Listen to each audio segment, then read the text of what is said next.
Scott gives his fourth icebreaker. He's going to introduce himself to you through a different way of looking at yourself. Please help me welcome Scott Brown and his speech, INFP. Welcome, Scott. How well do you know yourself? Intimately. Not about things that you do or think, but how well do you really know yourself? When was the last time you applied any sort of scientific research to figure out who you are? Now, I don't mean prodding with probes, although we would like to do that with Reed at points. But I'm talking about really introspecting and figuring out who you are as a person, what makes you tick, and why you do the things that you do. Has anybody done that in the last 12 months? I can't believe Reed is the only one that raised his hand. Okay, very good.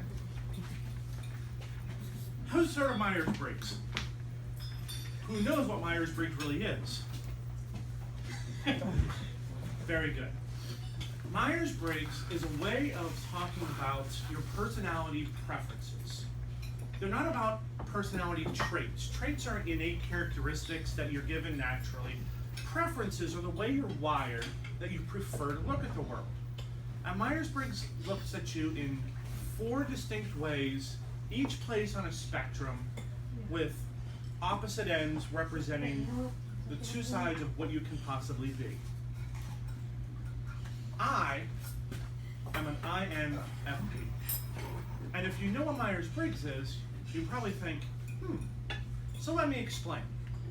The first part that Myers-Briggs measures is your tendency and your preference to want to be introverted or extroverted. Extroverts are over here. Extroverts are Michelle.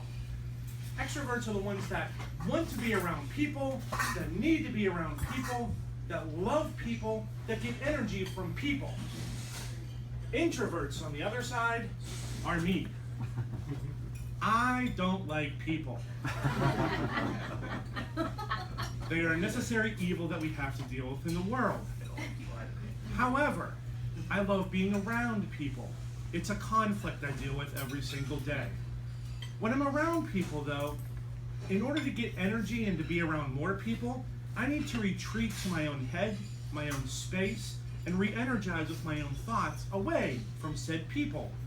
The more people there are, the more I need to retreat. It's a challenge at times. You wouldn't think that somebody who loves to get up and speak would be an introvert. But we have a lot of stuff going on in our heads that we formulate before we speak. It doesn't mean that we don't want to get out and share what we know with the world. It means that the world is tiring. It wears us out. We just want to go within our own little hole, recharge before we can come back out and fight that next battle.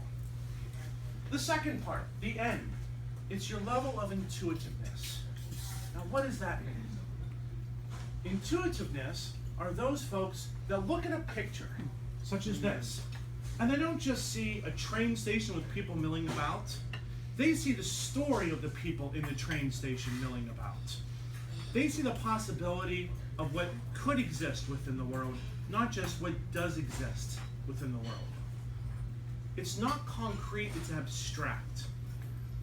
We look past the physical world into what things could possibly be. A great example, you have a coffee cup. Some people will see that coffee cup as a vessel to hold coffee. People like me would see it as a possibility for a small hat for a little monkey. A vase, a tracing template, a weapon in case someone doesn't like your speech. All of those things are possibilities. Now on the other side are those folks that sense the world through their 5 senses. They see the world in very concrete terms, very tactile terms. They hold a coffee cup and they say, oh, it's hard, it's cold, I need new coffee because coffee's supposed to be warm. They look at things very concretely. They don't see the possibility, they see the reality. 2 different ways of looking at the world.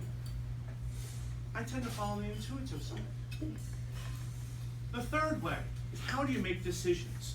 Do you insert yourself into someone's world to make a decision, or do you insert yourself from outside someone's world? If you are somebody who tends to think about your decisions, you tend to separate yourself away, look at the decision from an outside perspective, and use logic that is very rational. You love numbers. You love to be able to put analytics behind things. On the other side are those folks like me that are more feeling. That we look at the world through people's eyes. We may not always like the people, but we want the people to do the best that they can possibly do. We care about what happens to those people. They wear us out, but we want them to succeed.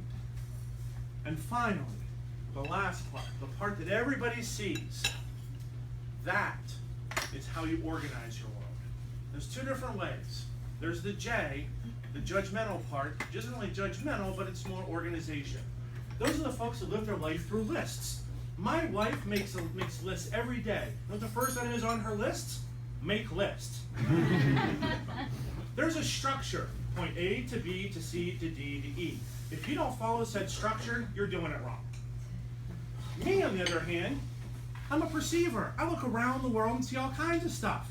I don't see a possibility of a list. I see a ton of stuff that has to happen, and maybe I'll get it all done. I look at cleaning the garage, and by the time I'm done with the garage, I've made dinner, cut the grass, coached a baseball team, come giving a speech, and I feel like I've gotten everything done. With those last minutes, this whirlwind of activity, because I didn't have a list. My wife reminds me, you should have had a list. We all have these preferences to how we see the world. You know a little more about me. Now, I ask you, what about you?